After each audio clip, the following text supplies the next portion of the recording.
Nashville woman gunned down by ex-boyfriend who broke order of protection. Restraining orders and orders of protection are meant to be a call to action. They're a cry for help. It's saddening and it's appalling how ineffective they are when it's become commonplace for a person with either of these orders filed against them to freely, without a care, walk up to a victim's residence and impose their will. Yesterday, 911 audio of a call made to Nashville, Tennessee emergency dispatchers was released.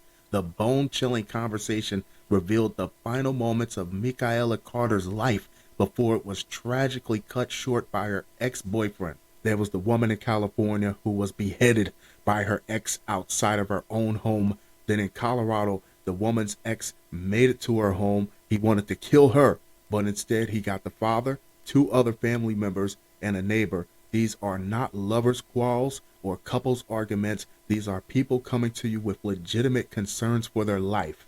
In November 2021, Carter pleaded with emergency personnel to send help after her former beau, James Leggett, showed up at her residence. According to local news station WZTB-17, court documents revealed she already had an order of protection in place because he reportedly used a glass bottle to beat her 5 months before.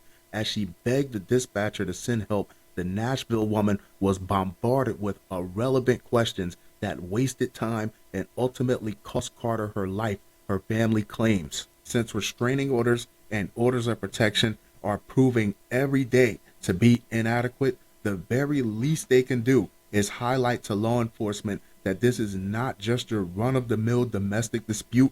This is documented to be an escalating situation. We've been going through this all day. We've been talking to police. The police just left from checking my house. When they pulled off, he walks up and he's coming to the door now. He has a gun, Carter said on tape.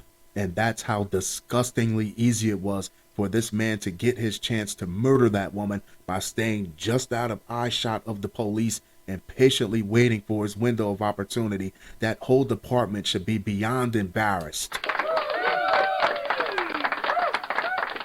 Soon after, Leggett reportedly kicked down a door and began firing his weapon. Cries of terror were heard as the woman witnessed one of her relatives being struck with bullets. "Help me, Lord, help me, Lord, help me, Lord, help me, Lord, help me, Lord," Carter begged while still on the phone. The ex-boyfriend then shot her as well. Nashville police confirmed she died days after the incident from gunshot wounds to her chest and leg. From dispatch on down, how do any of you sleep at night knowing that you could have done a lot more to save that woman's life and you didn't? Daniel Horowitz, an attorney for the family, released the recording as a plea for justice. "I am horrified by a great many things in the call, including the shocking rudeness of the dispatcher while Miss Carter was in imminent danger, afraid for her life, and ultimately murdered," Horowitz wrote to council members. "All I'm picturing is this guy is parked a couple houses down, or he's across the street somewhere,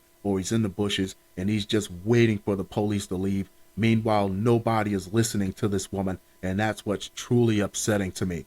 In November 2022, Carter's mother, Kimberly Jones-Mbuyi, filed a lawsuit against the Metro Nashville Police Department. She alleged responders did not take the situation seriously and privately joked about it. That seems to be the whole tone. It seems like that was a whole vibe through this whole situation, and added that Leggett kicked in the door to Carter's home only 10 minutes after police left. He was waiting for them. Court documents noted he made Facebook posts saying, "Today is the day, and somebody with nothing to lose won't give a fuck when shit gets real. Don't ask me why," leading up to Carter's death.